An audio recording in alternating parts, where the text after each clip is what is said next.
Hello दोस्तों, राधे राधे, जय श्री कृष्णा। पापों को समाप्त करने वाली एकादशी यानी कि मोचनी एकादशी की ढेर सारी शुभकामनाएं।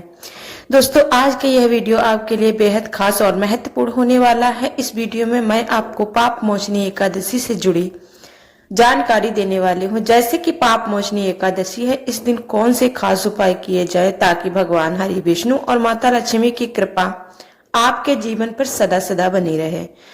मैं आपको कुछ ऐसे उपाय बताने वाली हूं जिसे आप इस दिन धन प्राप्ति और कर्ज मुक्ति के लाभ पा सकते हैं। यह उपाय आपके जीवन को समृद्ध और खुशहाल बना सकता है, इसीलिए इस वीडियो को ध्यान से और अंत तक जरूर देखें। पाप मोचनी एकादशी के दिन हमारे शास्त्रों में आध्यात्मिक महत्वपूर्ण माना गया है। यह एकादशी खास तौर पर चैत्र माह में आती है और इसे चैत्र कृष्ण पक्ष की एकादशी के नाम से भी जाना जाता है। शास्त्रों के अनुसार पाप मोचनी एकादशी का व्रत करने से इस दिन किए गए पूजा पाठ और उपाय बहुत जल्दी फल देने वाले होते हैं, जिससे जीवन में आर्थिक स्थिति सुधारने में मदद मिलती है। शास्त्रों में मान्यता है कि इस दिन भगवान हरि विष्णु की पूजा अर्चना करने से और एक खास उपाय करने से व्यक्ति का जीवन धन संपत्ति और स्वास्थ्य से भरपूर हो जाता। इस बार 2025 में एकादशी 2 दिन पड़ने के कारण लोगों के मन में कंफ्यूजन की स्थिति बनी हुई है। तो ऐसे में एकादशी का व्रत किस दिन रखा जाएगा? 24 मार्च या फिर 25 मार्च या फिर 25 मार्च के दिन। इस वीडियो में मैं आपको पाप मोचनी एकादशी से संबंधित सारी जानकारी दूंगी। वीडियो को अंत तक जरूर देखना। तो दोस्तों, पाप मोचनी एकादशी इस साल 24 या फिर 25 मार्च को किस दिन मनाई जाएगी, क्योंकि इस बार यह एकादशी 2 दिन मनाई जाएगी। तो आप में से जो भक्त यह जानना चाहते हैं कि इस विशेष दिन पर व्रत कब रखना है, हरिद्वार में पाप मोचनी एकादशी इस दिन मनाई जाएगी। इस दिन आपको कौन सी चीजें खानी है और भगवान हरि विष्णु और माता लक्ष्मी जी को कौन सी विशेष चीज का भोग लगाना ताकि आपका आशीर्वाद और कृपा प्राप्त कर सके। इसके अलावा मैं आपको यह भी बताऊंगी कि एकादशी तिथि का पारण किस दिन करना है और किस दिन पूजा विधि और कथा को भी जानेंगे। इन सभी महत्वपूर्ण बातों को जानने के लिए आप इस दिन को सही तरीके से मानकर अपने जीवन में सुख समृद्धि और आशीर्वाद का अनुभव कर सकेंगे। लेकिन इससे पहले अगर आप लोगों ने अभी तक चैनल को सब्सक्राइब नहीं किया है तो चैनल को सब्सक्राइब करके वीडियो को लाइक जरूर कर देना। कमेंट बॉक्स में लक्ष्मी नारायण जरूर लिखें ताकि भगवान हरि विष्णु और माता लक्ष्मी की कृपा आप सभी पर बनी रहे। तो दोस्तों, हमारे हिंदू धर्म ग्रंथों में पाप मोचनी एकादशी को एक बहुत ही विशेष माना गया है। इसे सर्व सुखदायिनी और पापों को समाप्त करने वाली एकादशी कहा गया है। इस दिन व्रत करने से व्यक्ति को न केवल धन ध्यान और ऐश्वर्य की प्राप्ति होती है, बल्कि मानसिक शांति और वैकुंठ धाम की प्राप्ति होती है। अगर कोई व्यक्ति इस एकादशी का व्रत करता है तो उसे जीवन में हर प्रकार की समृद्धि और सुख मिलता है। खासकर जो दंपत्ति संतान प्राप्ति की इच्छा लेकर व्रत को रखते हैं, उन्हें भगवान हरि विष्णु के समान पाप मोचनी एकादशी साल में एक बार आती है, इसीलिए इस अवसर को अपने हाथों से जाने ना दे, भगवान की पूजा करें और एक विशेष उपाय जिसे मैं वीडियो में बताने वाली हूँ। साथ ही इस दिन कथा भी सुनिए जिससे आपको भगवान की असीम कृपा प्राप्त हो सके। इस शुभ अवसर पर लक्ष्मी नारायण जी की पूजा की जाती है, साथ ही एकादशी का व्रत रखा जाता है। इस व्रत को करने से साधक की हर मनोकामना पूरी हो जाती है। सनातन शास्त्रों में निहित है कि एकादशी व्रत करने से व्यक्ति द्वारा जाने अनजाने में किए गए पाप नष्ट हो जाते हैं, साथ ही साधक पर भगवान विष्णु की कृपा बरसती है। एकादशी तिथि को लेकर भक्तजन हमेशा दुविधा में रहते हैं। आइए पाप मोचनी एकादशी की सही डेट शुभ मुहूर्त के बारे में जान लेते हैं। सुबह 5:05 पर शुरू होगी और 26 मार्च को तड़के सुबह 3:04 पर समाप्त होगी। पारण की बात करें तो एकादशी व्रत में पारण का विशेष महत्व होता है, इसीलिए एकादशी व्रत का पारण शुभ मुहूर्त में किया जाना चाहिए। पाप मोचनी एकादशी व्रत का पारण 26 मार्च को किया जाएगा। पारण के लिए शुभ समय दोपहर 1:58 से दोपहर 4:24 तक रहेगा। बता दूं कि एकादशी का व्रत जो है पारण द्वादशी तिथि के अंदर किया जाता है। पाप मोचनी एकादशी के दिन ब्रह्म मुहूर्त की बात करें तो यह मुहूर्त सुबह 4:45 से लेकर 5:32 तक रहेगा और वही दूसरा मुहूर्त अभिजीत मुहूर्त दोपहर 12:07 से लेकर 12:04 तक रहेगा। ज्योतिषियों की माने तो पाप मोचनी एकादशी पर दुर्लभ विश्वास और सिद्ध योग का संयोग बन रहा है। इन योग में लक्ष्मी नारायण जी की पूजा करने से साधक को मनचाहा वरदान मिलेगा।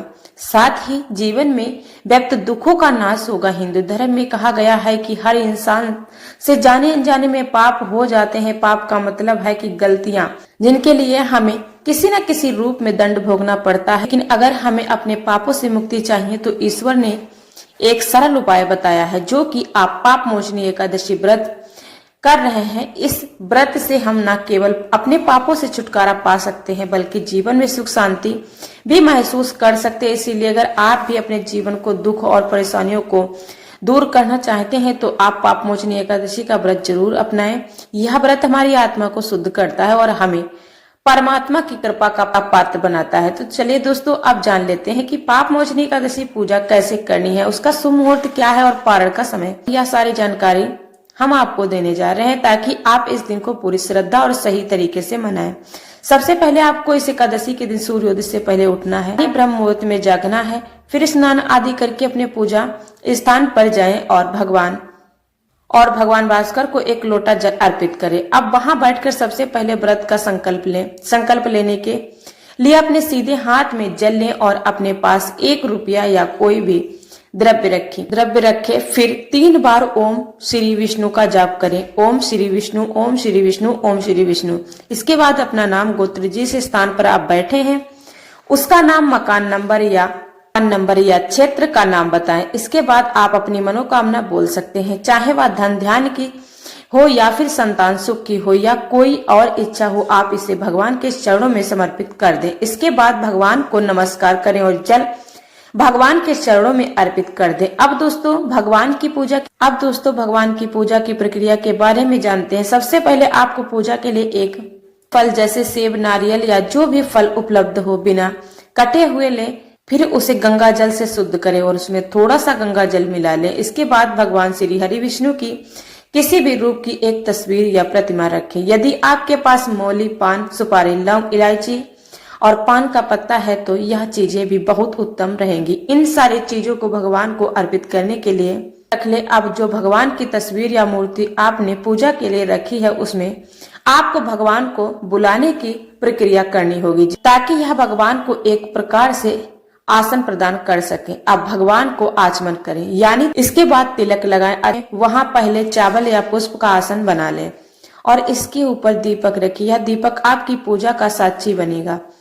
अब हम आरती के लिए दूसरा दीपक इस्तेमाल करेंगे। अब मिश्री के दाने भी अर्पित कर सकते हैं, लेकिन यह एक बिना कटा हुआ फल भगवान को जरूर चढ़ाएं। अब भगवान के सामने हाथ जोड़कर 108 बार नमो भगवते वासुदेवाय मंत्र का जाप करें। इसके बाद अपनी मनोकामना पूर्ति के लिए एक पान का बीड़ा बनाएं और पान के पत्ते में 2 लौंग, इलायची और 1 सुपारी रखें और इसमें लपेट कर भगवान के सामने रख दें। फिर 11 बार ओम नमो भगवते वासुदेवाय मंत्र का जाप करें और अपनी मनोकामना भगवान के सामने व्यक्त करें। यदि आप धन की प्राप्ति के लिए कर रहे हैं तो भगवान से धन की प्रार्थना करें। उसके का सबसे बड़ा नियम है, शास्त्रों में कहा गया है कि एकादशी तिथि में अन्न खाना मांस खाने के समान होता है, इसीलिए अन्न से बचें और इस पवित्र दिन का सही तरीके से पालन करें। लेकिन भक्तों, आगे की जानकारी बताने से पहले एक रिक्वेस्ट करती हूँ कि आप लोग मेरे चैनल पर नए हैं तो चैनल को सब्सक्राइब जरूर कर लें। खास नियमों के बारे में जानते हैं जिसका पालन करना इस पाप मोचनी एकादशी पर बेहद जरूरी होता है। इस दिन तुलसी पूजन का बहुत महत्व है, इसीलिए आपको पाप मोचनी एकादशी के दिन तुलसी माता का पूजन जरूर करना चाहिए। इसके साथ ही तुलसी के नीचे एक दीपक जलाना भी आवश्यक है। यदि आप यह पूजन सही तरीके से करते हैं तो आपका व्रत सफलता से पूर्ण माना जाएगा। अब एक महत्वपूर्ण बात, इस दिन आपको अन्न का सेवन नहीं करना चाहिए।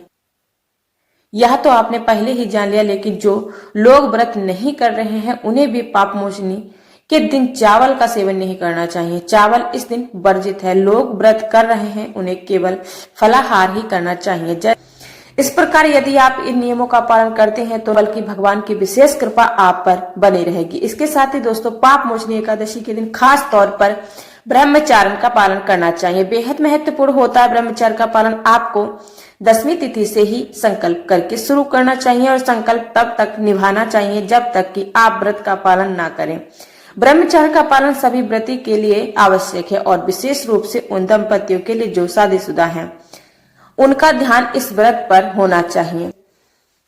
अब जब पारण का समय आता है तो आपको सूर्यदेव से पहले उठकर पारण की विधि का पालन करना चाहिए। पारण के दिन आपको भगवान सूर्यदेव को जल अर्पित करना चाहिए। इसके लिए एक लोटा जल ले और उसमें लाल पुष्प, पीले अक्षत डालकर भगवान सूर्यदेव को अर्पित करें। मिठाई, लड्डू या कोई भी अन्य फलाहार अर्पित करें। अगर काला तिल नहीं है तो सफेद तेल से बना पदार्थ भी अर्पित किया जा सकता है। फिर भगवान को नमस्कार करके पारण का भोग अर्पित करें। पारण के समय आपको भगवान को पीले चावल का भोग अर्पित करना चाहिए। अगर पीले चावल तैयार नहीं है तो आप फल का भोग भी अर्पित कर सकते हैं। इसके अलावा जो भी सात्विक भोजन आप घर में बना रहे हैं उसका भोग भगवान को अर्पित कर सकते हैं। विशेष रूप से इस दिन जो भी आपको भोग अर्पित करना है वह थाली में सजाएं और उसमें तुलसी का पत्ता अवश्य रखें। भगवान से प्रेम पूर्वक भजन का निवेदन करें और भोग अर्पित करें। भगवान प्रेम के भूखे होते हैं, इसीलिए उन्हें प्रेम से भोग अर्पित करना चाहिए ताकि वह प्रसन्न हो सके। भगवान को भोग अर्पित करने के बाद जल लेकर उनके चारों ओर छींटे और फिर भगवान को हाथ जोड़कर नमस्कार करें। इसके बाद जो भी प्रसाद बचा है उसे एकत्र करें और उसे दूसरे लोगों में वितरित करें। यह बहुत ही महत्वपूर्ण प्रक्रिया है जिसे आपको पूरा ध्यान रखना है, श्रद्धा के साथ करना चाहिए। पुष्पांजलि और भोग अर्पित करने से आपकी पूजा पूरी होती है और भगवान की कृपा आप पर बनी रहती है। इस दिन पूजा विधि पूर्वक और श्रद्धा से करने से आपके जीवन में सुख, समृद्धि और शांति का आवास बना रहेगा। दोस्तों, आज की इस वीडियो में इतना ही। अगर आपको वीडियो पसंद आया हो तो लाइक और सब्सक्राइब जरूर करें। बेल आइकन दबाना ना भूलें ताकि हमारे नए वीडियो आप तक पहुंचते रहें।